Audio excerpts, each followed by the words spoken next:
tamutunna illa wa antum muslimun. Allahumma anta rabbi la ilaha illa anta khalaqtani wa ana abduka wa ana ala ahdika wa wa'dika mastata'tu a'udzu bika min syarri ma sana'tu abu'u laka bi ni'matika alayya wa abu'u bi dhanbi faghfirli fa innahu la yaghfiru dzunuba illa anta. Allahumma inna nas'aluka ilman nafi'a wa rizqan tayyiba wa amalan mutaqabbala. Amin ya rabbal alamin. Amma ba'du. Alhamdulillah ibu-ibu sekalian, jamaah Bunda Smart Community yang semoga kita bersama, saya dan panjenengan semua, kita bersama senantiasa terus mendapatkan rahmat, petunjuk dan barokah dari Allah. Amin. Alhamdulillah kita bersyukur kepada Allah atas nikmat yang Allah karuniakan, yaitu Allah berikan kita kembali kesempatan untuk duduk dalam rangka mencari ilmu. Duduk bersama-sama dalam rangka kembali memperkuat iman dan takwa kita kepada Allah. Duduk dalam rangka mendekatkan diri kepada Allah dengan ibadah yang paling utama, yaitu talabul ilmi. Kita berdoa kepada Allah semoga apa yang kita niatkan di pagi hari ini, apa yang kita lakukan di pagi hari ini oleh Allah diberikan kemudahan, oleh Allah diberikan kelancaran, dan mudah-mudahan amalan kita diterima dan dicatat oleh Allah sebagai ibadah. Amin ya rabbal alamin. Mudah-mudahan yang sakit oleh Allah disembuhkan. Mudah-mudahan yang sedang ada masalah Allah beri cepat jalan keluar yang terbaik. Mudah-mudahan yang panjenengan gadah cita-cita oleh Allah cita-citanya dimudahkan untuk dicapai dan digapai. Amin. Dan salah satu doa yang paling penting, mudah-mudahan yang masih punya hutang oleh Allah diberikan kemudahan untuk segera melunasi hutangnya. Saya sudah tahu, mesti memang ini intonasinya lebih keras, aminnya itu lebih banter mesti.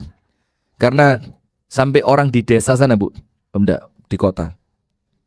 Itu sampai, ya teman waktu kecil, ada tetangga, tanya, kenapa ben utangi lunas kok utang maneh? Jawabannya apa? Ngene lho Mas, urip iku lek gak enek utang kurang tantangan. Kalau ndak punya utang apa? Kurang tantangane, cek luwih greget uripe. Dadi benulan iku kepikiran kudu kerja, kudu nabung, kudu entuk duit. Lek gak duwe utang males. Oh alah. Panjenengan juga gitu ya? Hah? Ndak punya utang toh? Ya kurang hidup Anda. Urip ya sing rada enek tantangane titik lho, Mbak. Mosok urip kok lempeng ae. Tahu ndak? Ada video pendek seorang istri minta uang kepada suaminya. Mas, minta duit 5 juta. Sama suaminya langsung dikasih. 5 juta. Terus istrinya bilang apa? Janganlah Mas, yo mosok saya setiap minta dikasih terus. Kapan susahnya saya ini? Lak mali seneng terus saya. Ya Allah. Tapi coba ibu-ibu Bunda Smart seperti ini, wah gak melok ngaji kira-kira. Shopping terus ya panjenengan.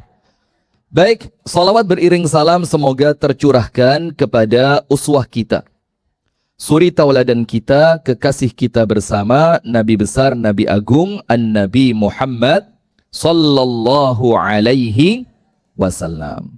Beserta seluruh keluarganya, beserta seluruh istrinya, beserta seluruh sahabatnya, dan seluruh di antara umat dan pengikutnya yang senantiasa setia menjalankan tuntunannya, menjalankan ajarannya ila yaumil qiyamah.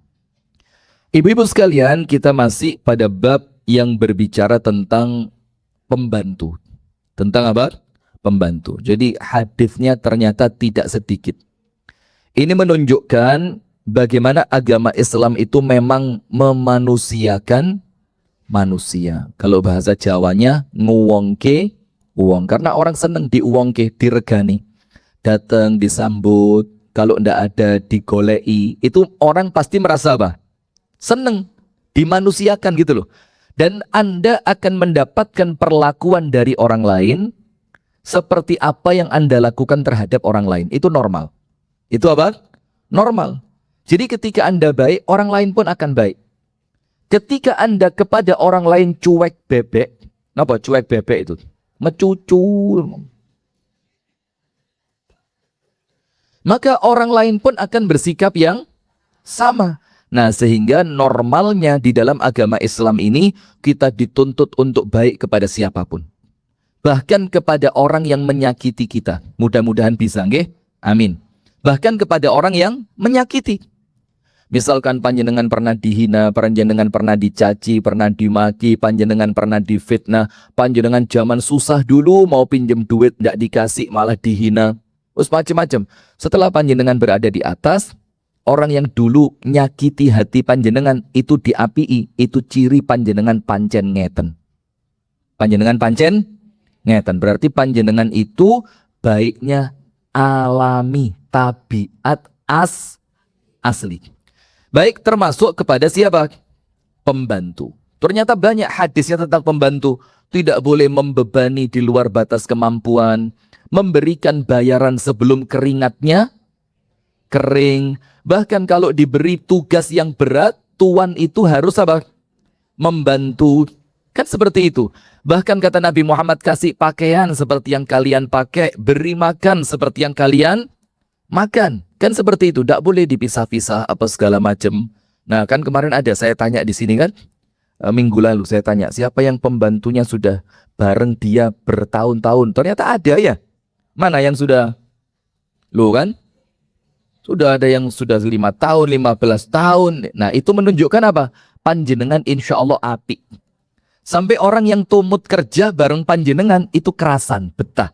Berarti panjenengan memperlakukan mereka dengan cara yang baik. Karena ada memang sebagian orang itu yang memang sama pembantu itu gak gelem delok pembantune rewane longgo itu gak iso. Mbak, iki kocok mbak, padahal sudah bening. Wes bening. Dilapi ya mbak. Dilapi apa nih mana? Nanti ada lagi, mbak kompor yo, tolong diresiki. Mbak tolong yo, mburine mesin cuci, ditarik titik pinggirane saponono. Oh no, ai. Ngene ku wong yo teko. Yang model begitu. Tidak boleh leren. Karena dia merasa sudah apa? Bayari, astagfirullah. Loh, bayaran panjenengan kepada orang lain yang nunut bantu panjenengan. Kalaupun ternyata bayarannya lebih dari yang dia kerjakan. Itu oleh Allah dihitung sedekah. Oleh Allah dihitung apa? Sedekah. Nyenengki orang lain, membahagiakan orang lain. Kenapa kok perasaan orang lain itu gak oleh seneng, gak oleh sugih, gak oleh bahagia? Kenapa kok sing badi kudu sampean tok, sing sugih sampean tok, sing seneng sampean tok. Nanti yang masuk neraka yo sampean tok. Na'udzubillah min dzalik. Maka kalau sama orang yang kerja dengan kita akan lebih baik yo profesional. Kasih bayarannya sesuai kadar yang memang Anda bebankan.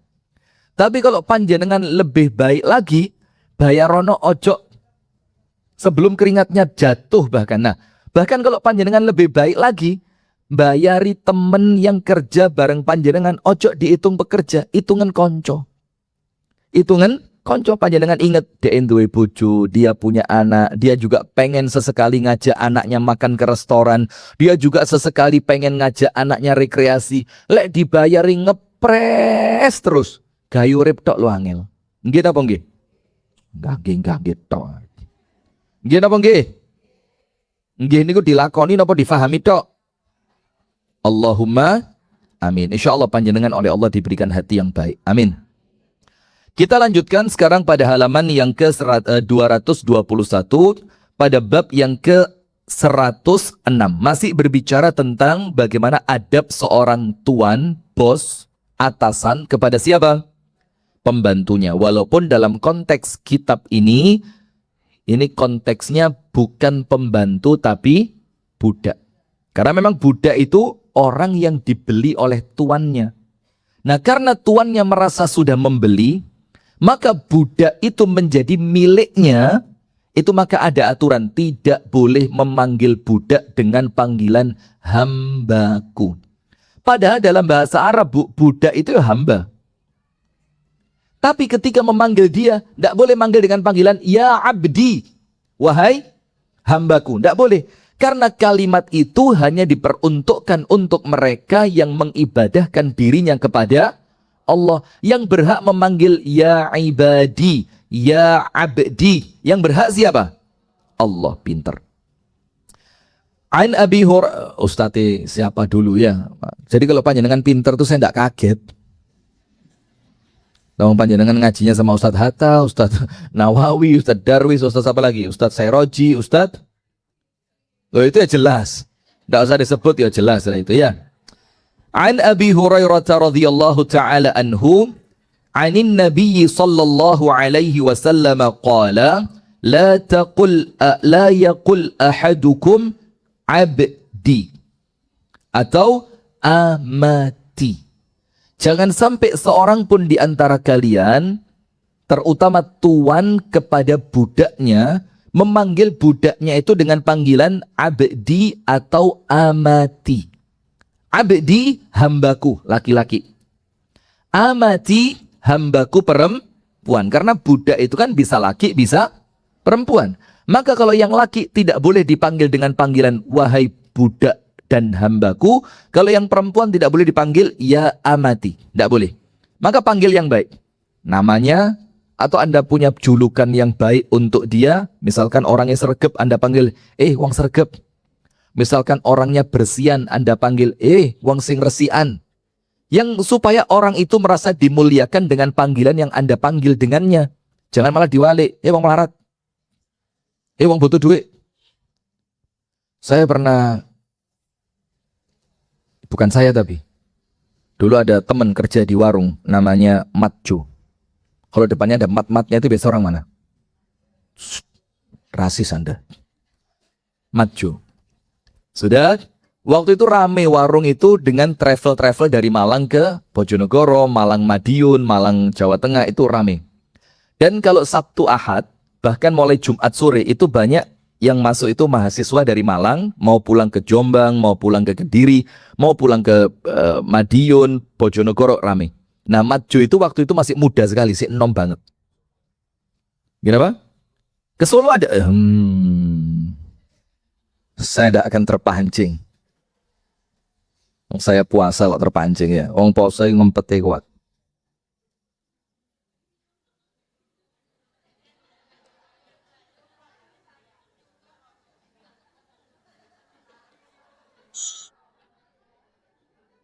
Siapa ngasih minuman di sini tadi?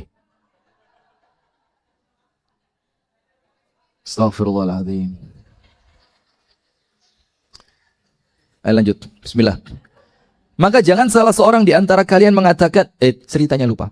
Nah, Matjo tadi. Nah, Matjo itu waktu itu masih muda sekali, umurnya 21.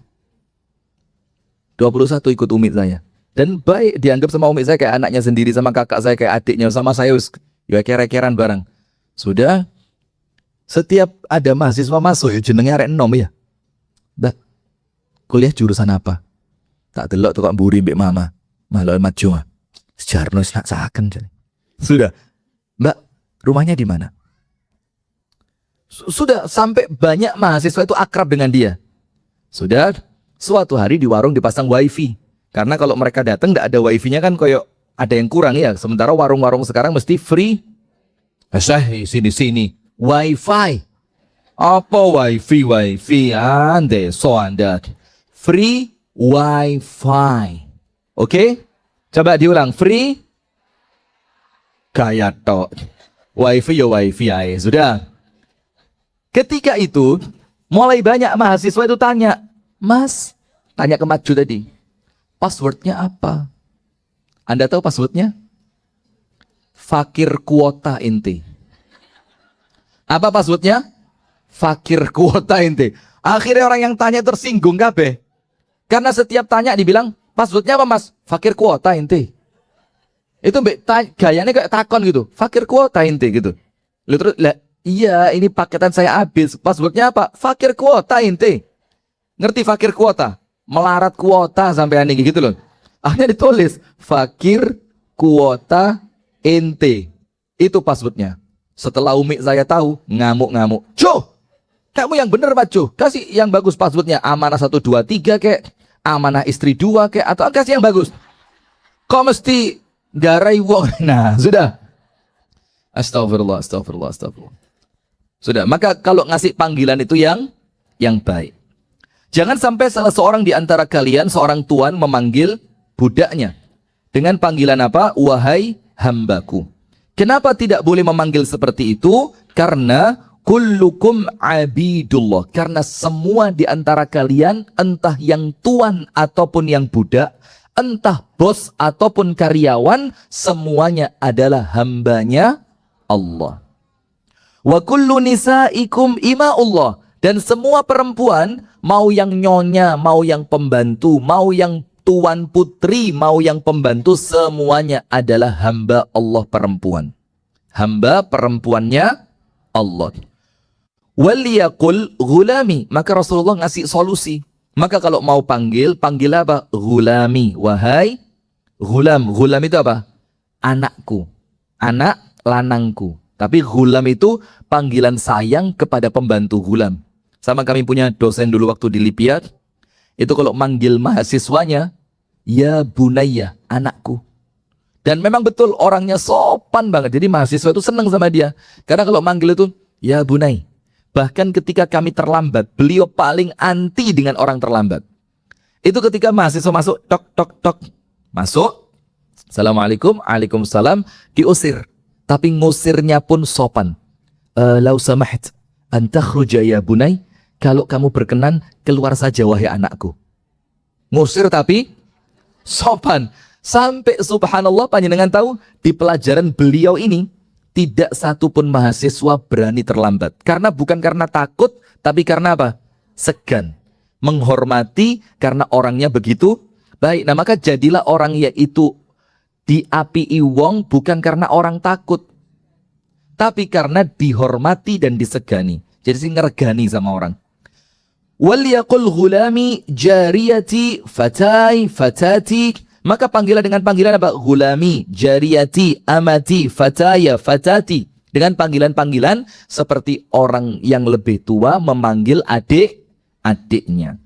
Dalam hadis ini terdapat larangan untuk seorang majikan mengucapkan perkataan wahai hambaku kepada pegawainya. Tidak boleh. Atau kepada budak yang ia miliki. Karena inti penghambaan diri itu hanya untuk Allah. Dalam hadis di atas juga terdapat perintah untuk memilih dan menggunakan kata-kata yang terbaik, milih yang terbaik. Jangankan untuk suami, istri, panjenengan kalau manggil suami apa? Sayang. Terus mas, apa lagi? Pak, yangkung. Kangkung. Masya Allah, kangkung. Ya, tapi kan tentu panggilan itu kan arahnya bukan untuk merendahkan kan? Arahnya untuk apa? Panggilan? Ya panggilan saya. Ya sebetulnya saya disingkat aja kan, khawatirnya nanti kan, ya khawatirnya nanti kepreset syaiton itu loh. Manggil yang baik. Begitu pula suami manggil siapa? Istrinya. Coba cek di HP suami. Nama istrinya siapa? Ada yang bilang rudal Iran. Masya Allah. Ya, ada yang bilang pedes level 7. Masya Allah. Nah, kasih yang baik-baik. Terutama untuk nama orang tua kita kalau masih hidup, di HP kasih nama yang bagus. Kasih nama yang bagus. Supaya apa? Supaya kita membiasakan untuk menghargai orang lain, bahkan dengan memanggilnya dengan panggilan yang terbaik. Kemudian, dalam hadis di atas terdapat perintah untuk memilih dan menggunakan kata yang terbaik yang dapat disampaikan dengan maksud tanpa menimbulkan kesombongan. Seperti, wahai pelayanku. Tidak boleh. Wahai antek-antek. Ya pokok tidak boleh. Dengan nada yang merendahkan. Atau menesankan dia itu seorang tuan. Ojo sing podo lah, menungso sedoyone sami. Inna akramakum indallahi atqakum. Kemudian, bolehlah seorang budak memanggil tuannya dengan panggilan sayyidi. Sayyid itu apa? Ndoro, leres. Itu tepat sekali, ndoro. Yang kemudian panggilan itu ada kesan. Kesannya itu seperti kita itu menghambakan diri. Maaf ini panjenengan jangan salah paham. Ada kesan. Dengan panggilan itu, yang memanggil itu terkesan menuhankan, terkesan. Walaupun tidak senantiasa seperti itu. Koyoke sing diceluk iku tuannya gitu loh. Tuannya yang memiliki dia, yang dia itu begitu hormat, begitu bergantung kepadanya. Nah, boleh tidak manggil dengan panggilan itu dari seorang budak, seorang bawahan kepada tuannya. An Abi Hurairah radhiyallahu taala anhu 'anin Nabiy sallallahu alaihi wasallam qala la yaqulanna ahadukum, jangan sampai seorang pun di antara kalian mengucapkan abdi wa amati, hambaku laki-laki dan hambaku perempuan, sama dengan yang atas. Wala yaqulanna al-mamluk, dan jangan sampai seorang budak itu memanggil tuannya dengan panggilan apa? Rabbi wa rabbati. Rabbi, pemilikku. Kenapa tidak boleh? Padahal kalimat Rob itu artinya pemilik. Wa Rabbul Ka'bah, demi pemilik Ka'bah. Man hadha? Hadha Rabbul Baiti. Siapa orang ini? Orang ini pemilik rumah. Jadi kalau difahami dengan baik tidak apa-apa. Cuma khawatir akan terjadi interpretasi yang salah. Ngerti pora? Saya ini repot. Saya ini kepingin bahasa saya itu kayak Ustadz Hatta gitu. Tapi saya khawatir panjenengan tidak ngerti. Saya turunkan level saya aja lah ya. Tidak apa-apa, ngimbangi panjenengan. Sabar. Santai saja ya. Tidak usah baperan. Senin tanggal 6 kok ya. Senin tanggal 6 sih seneng. Duit sih. Oke, kan habis narik setoran dari suami kan. Perempuan saya tahu lah. Karena khawatir memunculkan konotasi yang salah. Interpretasi yang salah. Jangan sampai orang itu ketika dipanggil dengan panggilan Robbi. Maka banyak di tempat kita ini anak namanya Robbi. Robbi Atun. Insya Allah. Ibu-ibu kira nyeleduk, sekali nyeleduk rusak tatanan. Wong lanang kok Robbi Atun. Ada enggak anak laki-laki namanya Robbi? Ada. Nah, itu kalau manggil hati-hati. Jangan pakai tasydid di atas huruf ba. Nah, kalau Robbi bahaya. Jadi seperti kita manggil siapa? Allah. Rabbighfirli. Kan seperti itu. Maka manggilnya ba-nya di takhfif. Anda belajar tajwid boten? Mosok? Lah kok saya gak ngerti ya? Ini yakin saya pulang diamuk sama umi saya ini. Robbi. Kalau manggil ba-nya di tipiskan, tidak pakai tasydid, tidak pakai di syiddah. Robbi, lebih aman cari nama yang lain, atau kalau terlanjur namanya itu dipanggil dengan panggilan yang lain. Itu insya Allah lebih aman. Karena cuma itu tadi, khawatirnya terjadi pemahaman yang berbeda. Khawatir nanti interpretasinya salah. Saya ngomong begini pantas jadi anggota DPR ya. Kalimatnya. Anda tahu anggota DPR itu ngomongnya duwowo ngalor ngidul, bahasane dukur gak enek pucuke. Jadi setelah dia ngomong kita ngerungok nih, jadi ngomong apa gitu. Jadi biar Anda tahu debat Pilpres kemarin, itu pertanyaannya kan ruwet. Sampai ada satu cawapres itu sampai goleki jawabannya gak ketemu gini loh. Saya ini tadi nyari jawabannya Pak Mahfud kok enggak ketemu. Masya Allah. Saking bulet atau saking gak ngerti nih. Sudah. Lanjut. Astagfirullahaladzim. Kita lanjut ya.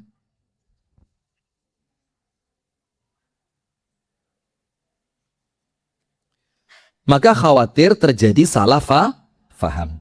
Dan jangan sampai seorang budak memanggil tuannya dengan panggilan Rabbi wa Rabbati, tuanku laki-laki dan tuanku perempuan. Karena kalimat itu bisa diartikan sebagai pemilik yang menciptakan kita, yaitu Allah Subhanahu wa ta'ala.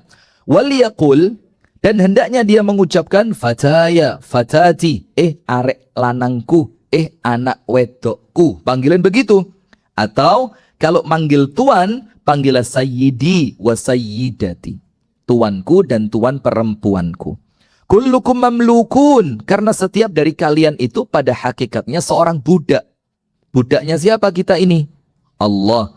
Warrabbu Allahu. Sementara Tuhan kita, pemilik kita cuma satu, yaitu Allah. Jadi semuanya sama. Jadi gak usah gaya tok, sombong boten angsal, minder nggih boten angsal. Jadi yang biasa, wis podo kabeh. Panjenengan jangan sampai minder, ketemu orang ndak berani ngomong, podo kabeh. Sami mawon. Cuma ingat, dengan kalimat sami mawon itu bukan berarti kita boleh kurang ajar kepada orang lain ya. Tetap menghormati mana orang tua, mana kakak kita, mana sesepuh, mana pemimpin di wilayah, itu ya kudu dihormati. Ndak boleh sama orang yang punya jabatan, punya kedudukan kurang ajar, itu haram, ndak boleh. Kandungan hadis ini larangan bagi seorang budak untuk mengucapkan kepada majikannya dengan kalimat Robku, pemilikku, tidak boleh. Tapi panggilan dengan panggilan sayyidi, tuanku. Dan poin yang kedua sama, hendaknya memilih kata-kata yang terbaik untuk memanggil orang lain. Misalkan panjenengan manggil saya, nggih monggo kersa panjenengan, tapi yo kayaknya us itu lebih menyenangkan dibanding tat. Iya, kok luwe ndek kuping itu luwe enakan us gitu loh. Itu masih kadang-kadang kerasa kayak kucing gitu loh, kayak us. Tapi itu kayaknya masih lebih manusiawi dibanding panjenengan manggil tat. Tati kuping rasanya kayak kuping kayak tat kayak tidak enak gitu loh. Kenapa? Oh, us itu wedo, ustaz. Enggak apa-apa yo, tergantung penggunaannya masing-masing. Kalau panjenengan memang terbiasa memanggil ustazah dengan ustaz dengan ya tetap aja lah. Jangan harus enggak usah. Kalau ustazah, ustadi monggo lah ya. Us. Nah, kok kayaknya enggak? Yang manggil ya pantas. Memang di tempat kita ini kebiasaan itu loh. Misalkan namanya Muhammad. Mat. Atau kalau roto api ini moh. Loh, namanya Muhammad ya panggilan Muhammad. Saya awal ngasih putra saya namanya Ikrimah, itu bingung sama nyeluk opo angel masuk ik. Mama, lek nyeluk mah kok dikira nyeluk mama katanya. Boleh nyeluk ik, kok dikira Faik. Saya punya adik laki-laki namanya Faik. Saya bilang, "Lah apa celuan Ikrimah." Lama-lama yo karena terbiasa akhirnya bisa. Termasuk panjenengan namanya bagus, Suliati. Sun. Enak rada dawa titik. Lihat. Karena namanya Suliyati. Lihat. Lo kok kira lemah? Tanah liat. Jadi manggil yang bagus saja, nggih? Sudah. Sekarang yang hadis yang kedua. An Mutarrif qala abi, dikatakan kepada ayahku mengatakan, intolaktu fi wafdi Bani Amirin ila Nabi sallallahu alaihi wasallam. Kata dia, aku pernah bersama dari rombongannya Bani Amir untuk menemui Nabi Muhammad sallallahu alaihi wasallam. Maka mereka mengatakan, anta sayyiduna. Engkau adalah tuan kami. Qala, maka Rasulullah sallallahu alaihi wasallam, as-sayyidu Allah. Tuan itu adalah Allah. Qalu afdaluna fadla. Engkau adalah orang yang paling utama di antara orang utama di antara kami. Maka dikatakan wa a'zamuna taula, dan orang yang paling agung di antara kami. Qalat, maka dia mengatakan faqala qulu liqaulikum wala yastajriyannakumus syaitan. Ucapkan semau yang kalian ucapkan, tapi hati-hati, jangan sampai ucapan kalian itu kelebon setan. Maksudnya kelebon setan apa? Kuatir yang dipanggil dengan panggilan, yang dipanggil dengan panggilan memuliakan itu dadi sombong, dan kuatir yang memanggil menjadi rendah diri. Maka kata Rasulullah, ya wes tidak apa-apa ucapkan, tapi hati-hati. Jangan sampai dengan panggilan itu yang dipanggil menjadi sombong, yang memanggil menjadi rendah diri. Bukan hati. Kalau rendah hati bagus. Rendah hati itu kan tawadhu. Tapi kalau rendah diri itu minder. Kami di Kasembon rendah diri itu bahasanya insecure.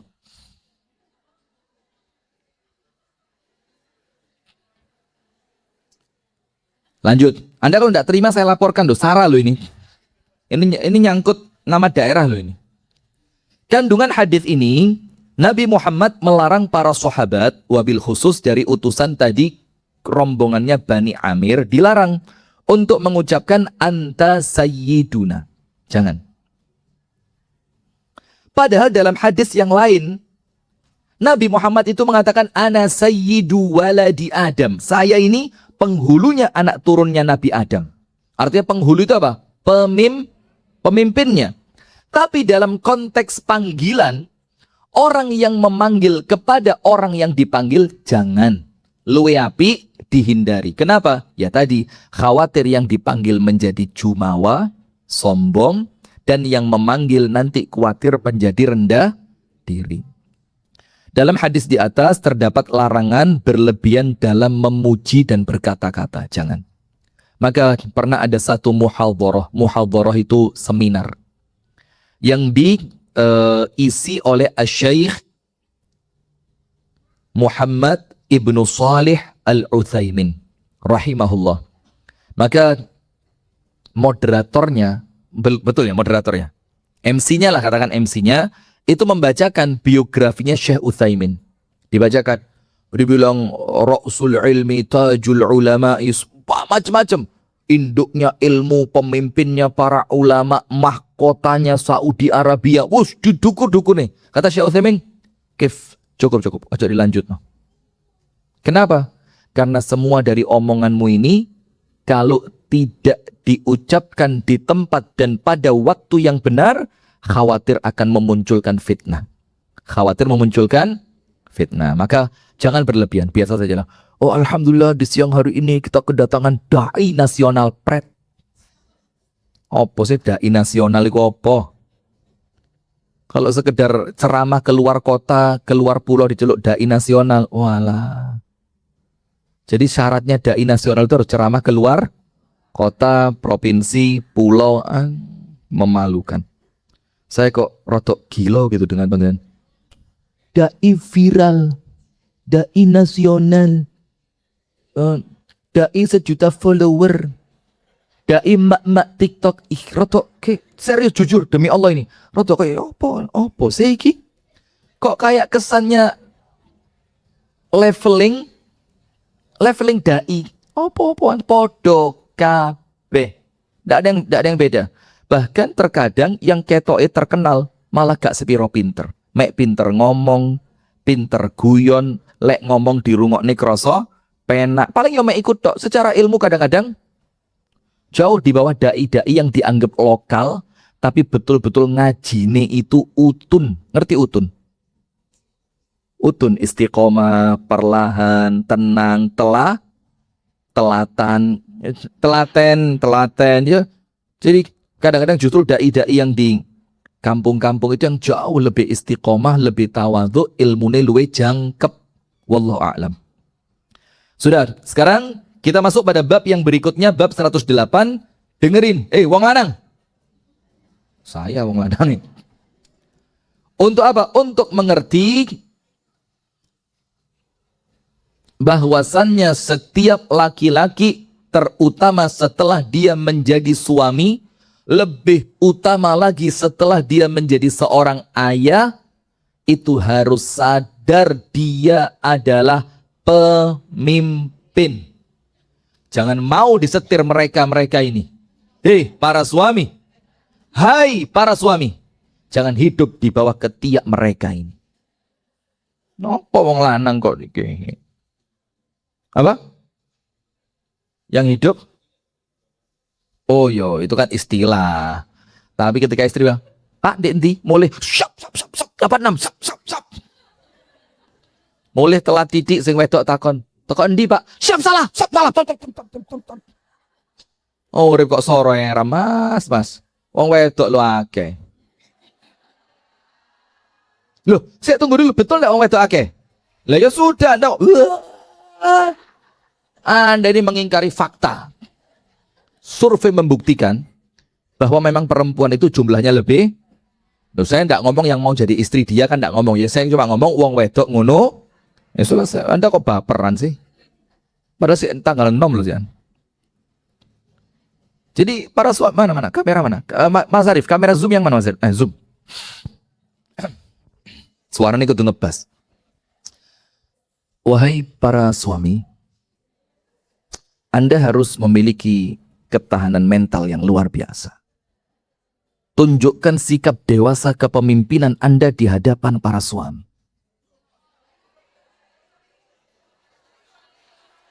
Ya memang gak iso, setel serius tuh gak iso, malah keliru kabeh. Ya sekarang pokok intinya para suami harus dewasa, harus menjadi pemimpin, harus senantiasa kuat, senantiasa hebat. Jangan mau disetir oleh para istri. Saya dihina, saya diam. Saya difitnah, saya diam. Tapi hari ini saya akan diam. Sudah. Astaghfirullah wa atubu ilaih. Bu, ngaji itu yang genah, Bu. Astaghfirullah. Sudah. Maka kita masuk pada bab seorang laki-laki adalah pemimpin di dalam keluarga. Jadi bukan berarti tidak harus jadi diktator, yonda. Tidak harus merentah-merentah kayak seperti atasan kepada bawahan, juga tidak. Tapi suami itu sebagai pemimpin dalam artian dia yang paling bertanggung jawab atas jalannya rumah tangga dengan baik. Siapa yang paling tanggung jawab? Suami. Maka itulah kenapa nanti ada para suami itu yang kemudian terlambat masuk surga, bahkan bisa jadi sempat dihukum di dalam api neraka karena suami itu lalai dari istri dan anak-anaknya. Dia lalai. Istrinya main dengan teman-teman yang kurang baik, dibiarkan. Istrinya ada di tempat-tempat yang tidak baik, dibiarkan. Kemudian istrinya duduk di pinggir jalan makan cilok be ongkang-ongkang, dibiarkan. Mboten angsal nggih Bu? Itu kalau bahasa Jawanya saru. Mboten pantes panjenengan niku sampun damel jilbab ageng, pakaiane pakaian muslimah, panjenengan wangsul saking majelis taklim, lah kok ngadeg di pinggir jalan.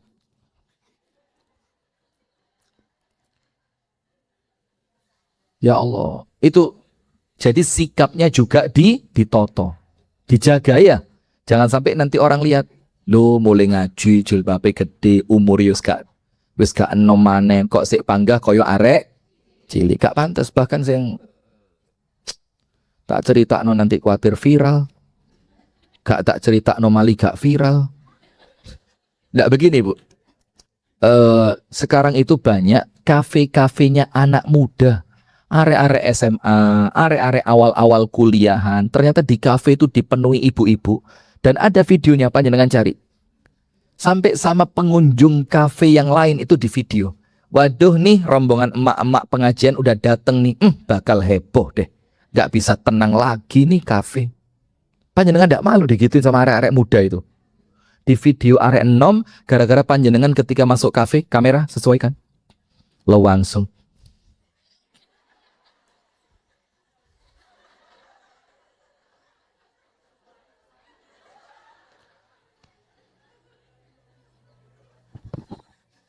Selamat bukan murid saya. Walaupun murid saya begitu juga sebagian. Anda tahu Bu, tak cerita nih ya, tapi ini bukan cerita elek, ini cerita api.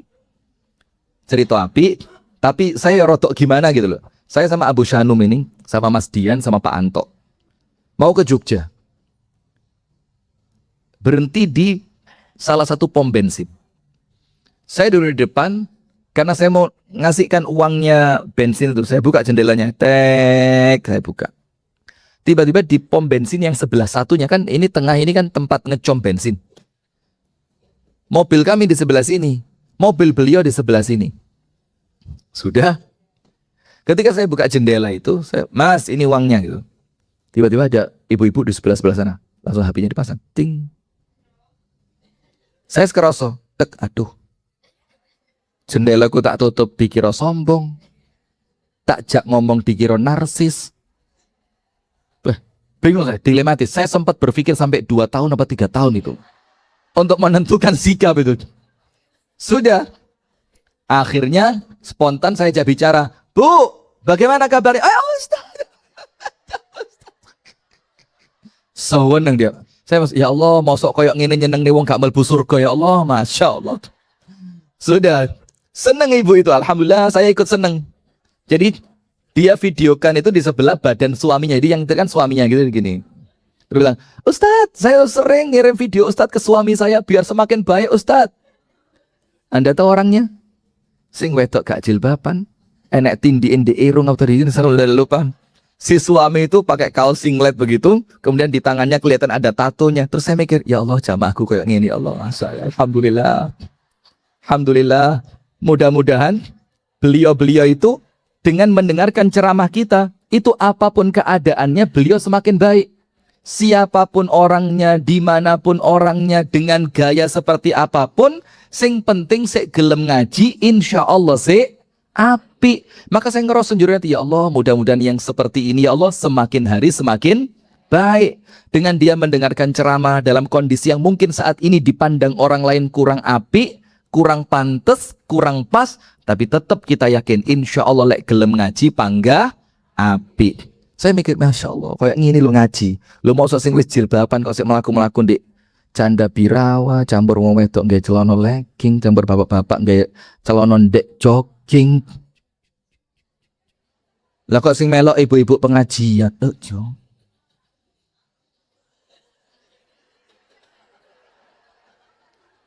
Anda tahu pelakunya siapa? Ya sing protes ikut. Gak protes malah selamat. Janu aja Pak malah selamat Bang menengai. Nah, saya juga sempat ikut. Tapi lama-lama kok kerasa kok gak pantas. Kok gak pantas ya. Iya. Padahal saya butuh jalan-jalan itu. Ya bersihin meripat lah. Astagfirullah. Ya, saya butuh jalan-jalan itu untuk cek awak kerasa seger, badan semakin sehat kan begitu ya. Dapat matahari pagi, seger, pulang awak kerasa penak kan demi kok panik.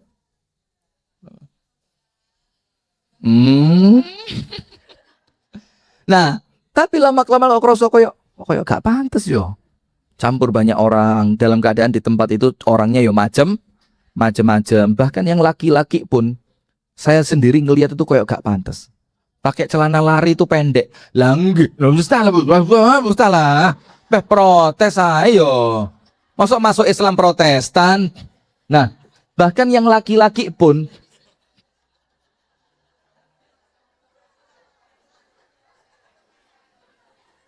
terus ini pora iki. Bahkan yang laki-laki nun sewu lho nggih. Yang lari kan di sana memang di tempatnya olahraga. Yo mereka ndak salah tempat, kita saja yang tidak pada kolamnya gitu. Itu bukan kolam kita. Itu yang laki-laki itu, Bu, pakai celana pendek lari. Itu celanane ndek banget. Duh, iya. Panjenengan kalau ngelihat itu kroso biasa, berarti sono sing keliru di hati nih. Karena apa? Itu celana ndak pantas dipakai keluar. Itu celana pendek banget. Nah, mereka mungkin tidak salah. Karena itu tempat mereka. Kita saja yang salah tempat. Faham boten? Ngoten lho maksud kula niku. Mboten usah protes rumiyin, mirengaken rumiyin, diangen-angen, cocok alhamdulillah, mboten cocok nggih mboten napa. Wis lanjut ya, cuma masalah mana iki. Hadis kedua. Hadis pertama, laki-laki adalah pemimpin. Nah, maka dulu malah balik mana? Maka dulu malah bagus ketika di Pare itu ada ibu-ibu pengajian sini juga kan yang punya sanggar senam khusus putri. Loh, itu malah api. Loh, terus masih ada. Siapa yang protes? Saya juga. Saya protes. Apa protes saya? Saya kok lali saya protes ya. Saya bilang apa waktu itu? Oh iya, di video nggak boten pantes. Di video toh? Enggak kok. Lagi Bu, saya 20% nanti. Nah, kalau khusus perempuan, putri yo pantes satu ruangan tertutup, masing-masingnya perempuan semua. Tapi hati-hati, kadang-kadang memang kamera CCTV ada. Atau sabar, Pak, panjenengan Aduh, saya tak izin aja dari Bunda Sematin ya Ustaz. Kemudian kadang-kadang juga sebagian teman-teman mendokumentasikan maksud hati digunakan untuk sendiri. Tapi kadang-kadang kan gak diposting ten status. Lawang dae lali nyimpen nomor Ustaz. Ustaz kan kadang-kadang yang buka status. Masya Allah. Kayak kenal aku wong iki. Lo ala Bunda Smart Community. Ya Allah. Nah, enggak. Intinya panjenengan sesuaikan. Sing penting pantes dan tidak melanggar syariat. Nggih. Nah, tapi kan nampaknya kalau memang di tempat-tempat yang umum, yo kita ndak bisa nuntut terlalu. Nggih napa nggih? Karena namanya tempat umum untuk siapa? Ya untuk umum. Kita kan ndak bisa ngecek orang, Mas, celana ini duk nih. Lah astagfirullah.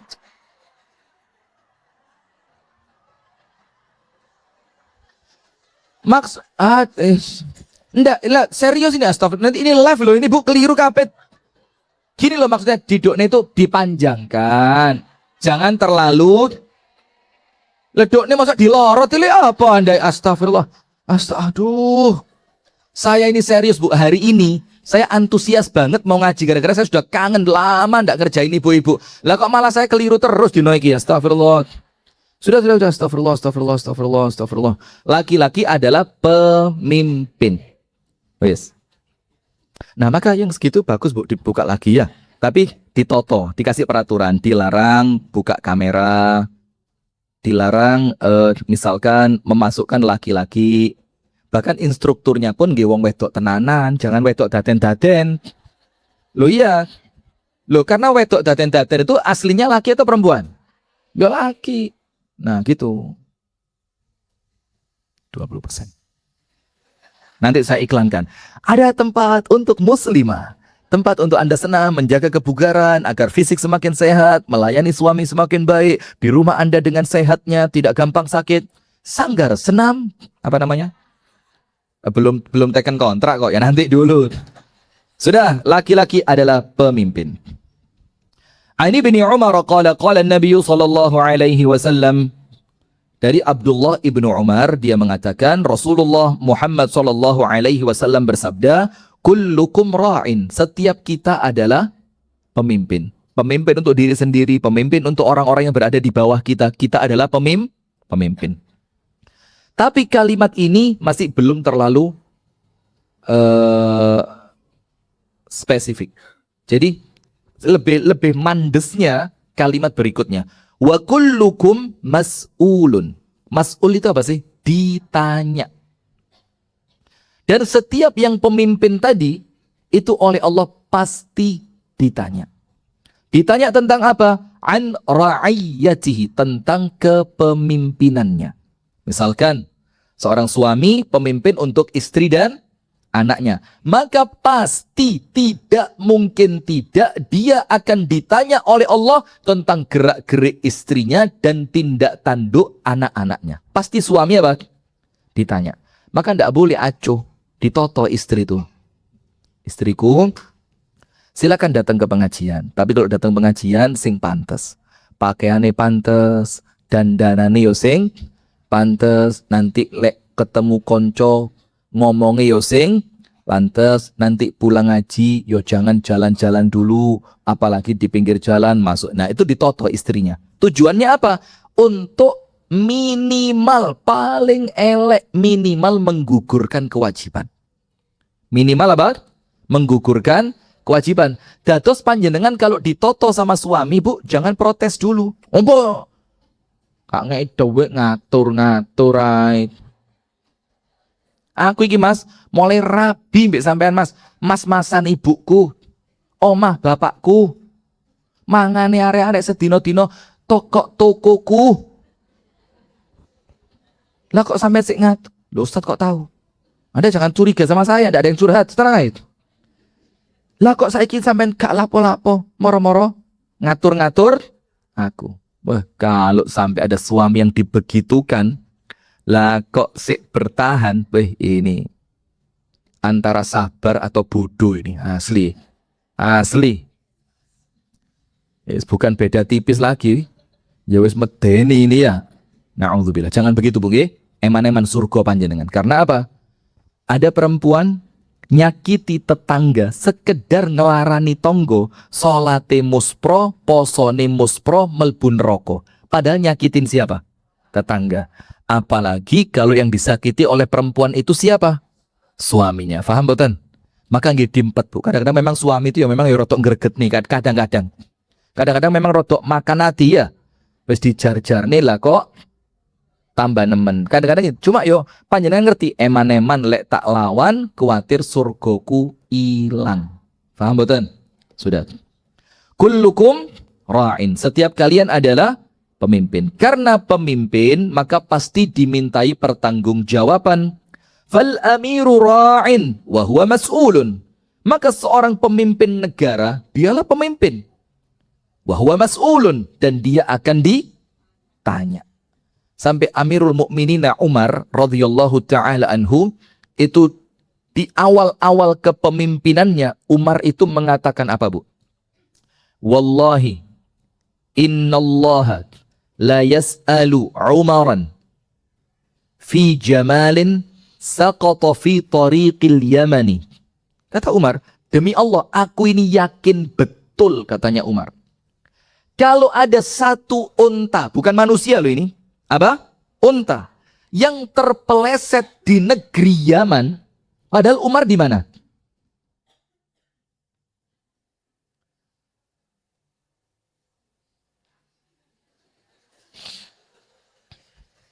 Ustadz Hatta ngajar sirah sudah berapa lama, Ustadz? Berapa lama Ustadz Hatta ngajar sirah? Sudah bertahun-tahun ya. Umar ten pundi, Bu? Kasembon. Umar itu tinggalnya di Madinah, Ustazah. Allahumma sholli ala Muhammad. Wal kadhiminal ghaidha wal 'afina 'anil nas. Innallaha ma'as sabirin.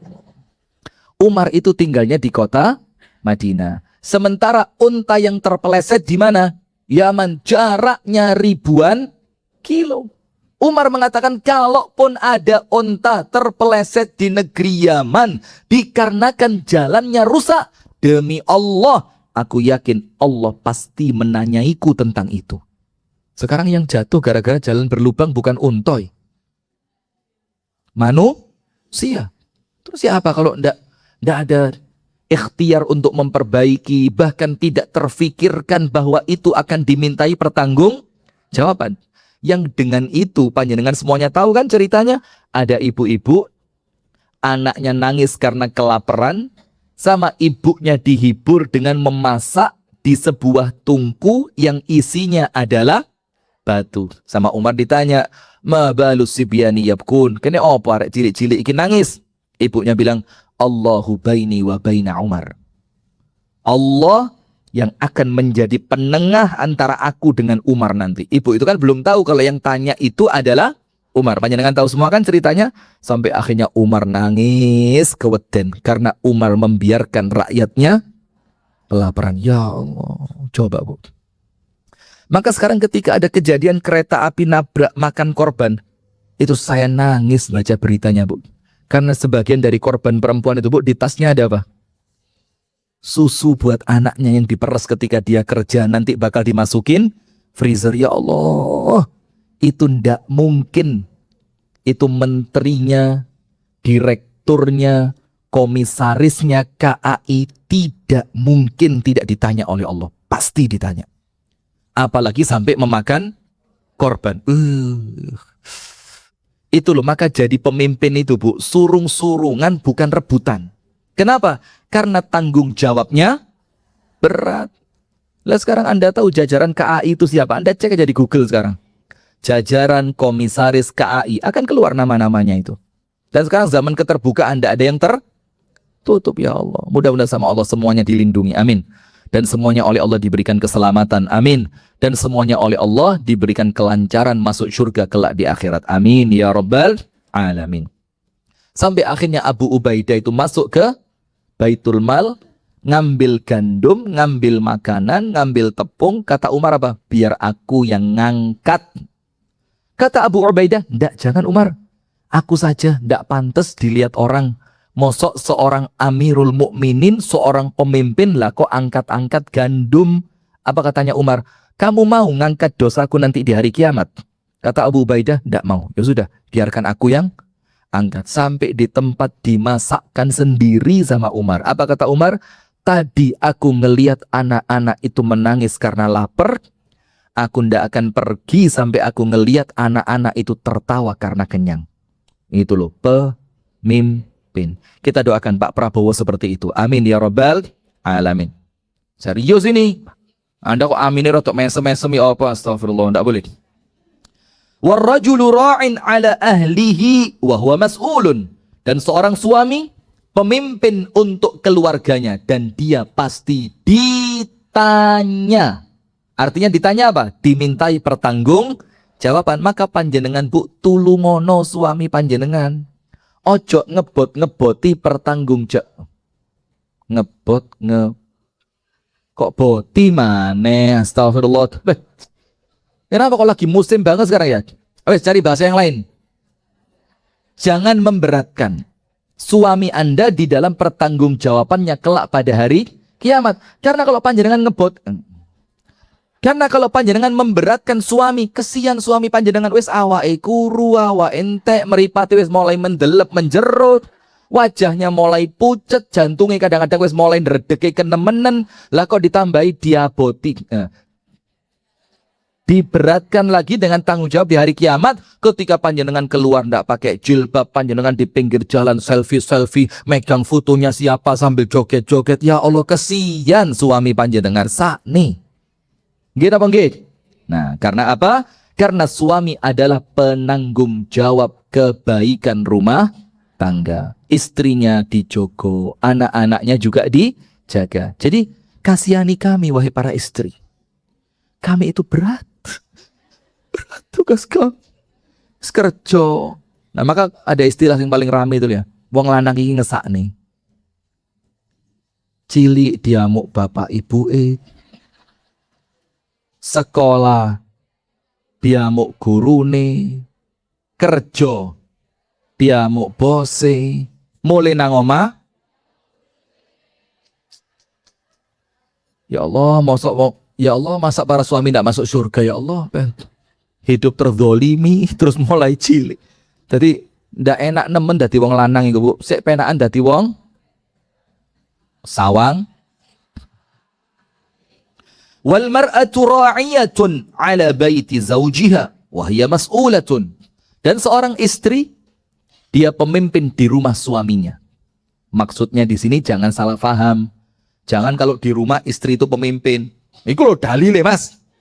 Kalau di rumah itu pemimpinnya istri, itu ada artinya.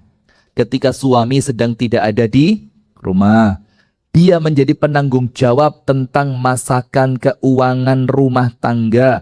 Dia menjadi penanggung jawab ketika suami memberi uang, iki jogon sing api, toton sing gena, ojo dihambur, hambur titik-titik paket, titik-titik paket, titik-titik paket. Sampai ketika paketnya datang itu lali. Lupa dia.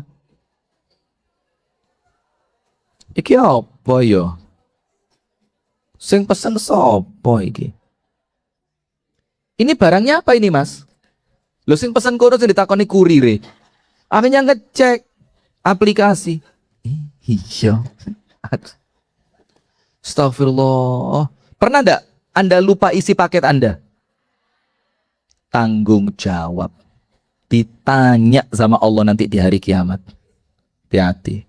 Semuanya nih. Ya kok nampaknya sama semua cerita kita ya. Sampai wis pesen lali sing dipesen apa? Iki apa Mas? Astagfirullah. Barang yang dipakai beli itu apa Bu? Uang. Kudu godong. Sementara uang itu Bu ada pertanggung jawabannya. Sudah, maka seorang istri dia adalah pemimpin di rumah suaminya. Maksudnya ketika suami tidak ada, dia adalah pemimpin untuk menjaga kehormatannya suami ketika suami pergi. Dia adalah pemimpin ketika suami tidak ada untuk mengurus rumah dan anak-anaknya. Ketika uang telah diberikan, dia bertanggung jawab atas uang itu digunakan untuk apa. Dan pasti oleh Allah akan dimintai pertanggung jawaban.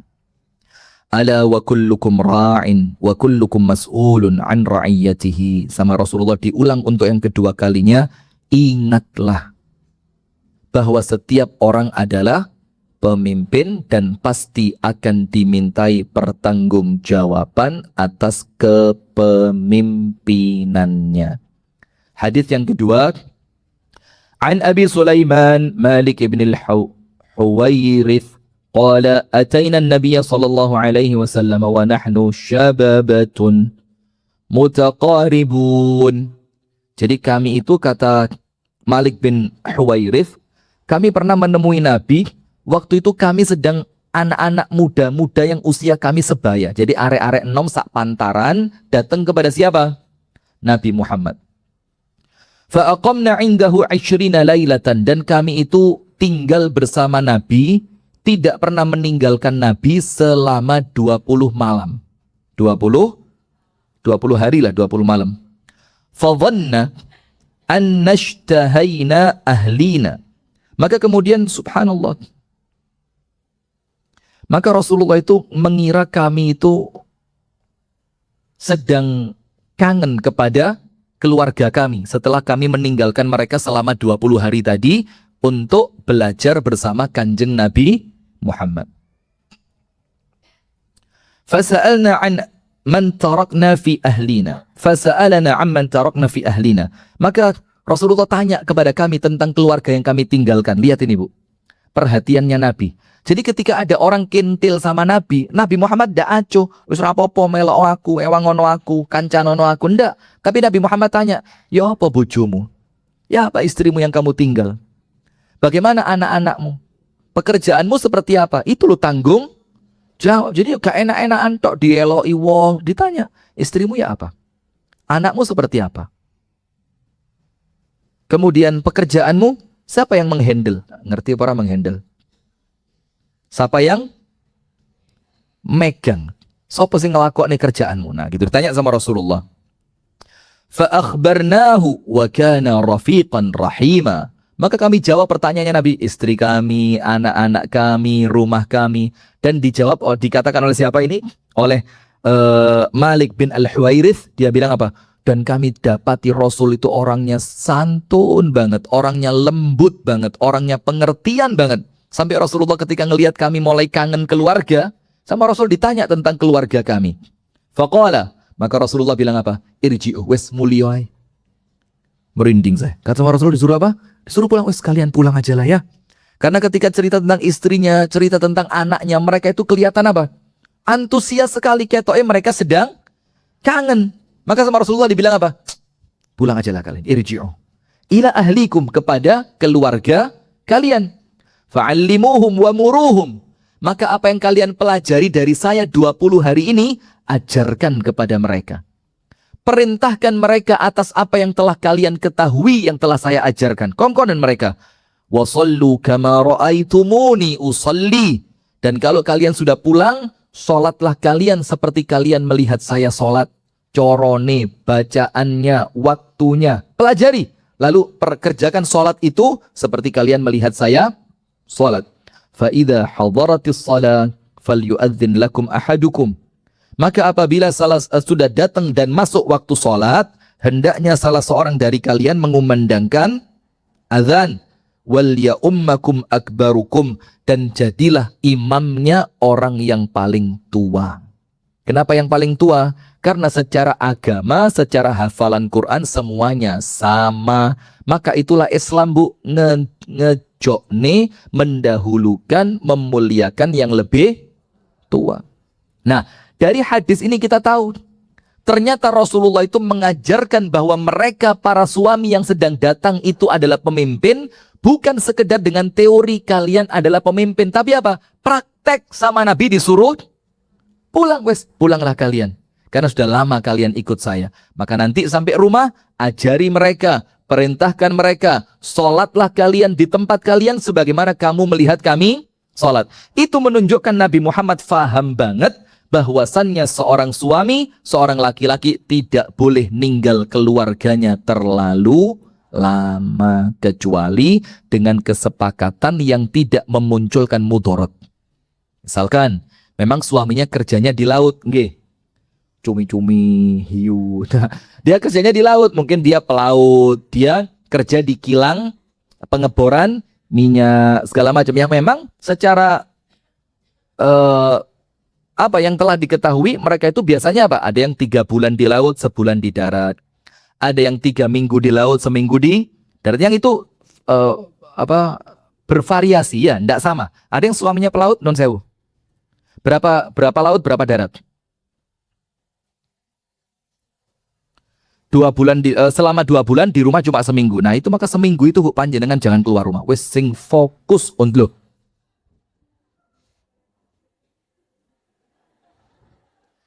saya ini sak kecapan kok keliru terus di depan panjenengan ini. Maksudnya seminggu ketika suami itu di rumah, ya itulah berkhidmat semaksimal mungkin kepada suami. Selama itu tidak memberatkan, selama 2 bulan itu disepakati oleh istri dan anak-anaknya, dan dia bekerja memang fokus untuk menghidupi keluarganya, maka silahkan selama tidak memunculkan mudharat. Nggih apa nggih? Loh Bu, yang lain panjenengan bersyukur tiap hari suami di rumah. Syukur panjenengan, jangan mah duh Pak, bendino ketemu sampean terus Pak, pengen ngali ya Pak, sedina-sedina Pak, rong dino ngali ya.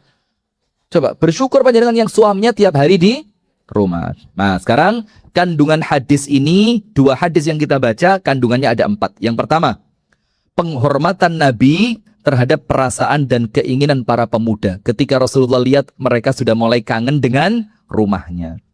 Yang kedua, Nabi Muhammad membimbing sahabatnya dengan bimbingan yang luar biasa seputar masalah pendidikan keluarga dan berupaya keras untuk supaya mereka bertanggung jawab kepada istri mereka. Maka dituntun wis wayaimu mulih. Yang ketiga, segala bentuk peribadatan merupakan perkara tauqifiyah. Tauqifiyah itu apa? Nyuntuh kanjeng Nabi. Maka Nabi Muhammad bilang apa? Ajarkan yang kalian ajarkan kepada mereka apa yang kalian pelajari dari siapa? Dari saya. Dan sholatlah kalian sebagaimana kalian melihat aku sholat. Maka ibadah itu tidak ngarang-ngarang, nyuntuh kanjeng Nabi. Yang keempat, anjuran untuk mengumandangkan azan dan melaksanakan sholat fardu secara berjamaah. Wallahu ta'ala a'lam bisawab. Itu yang dapat kami sampaikan di pagi hari ini. Semoga ada manfaatnya. Kurang dan lebihnya saya mohon maaf. Hadanallahu wa iyyakum ajma'in. Subhanakallahumma wa bihamdika ashhadu an la ilaha illa anta astaghfiruka wa atubu ilaik.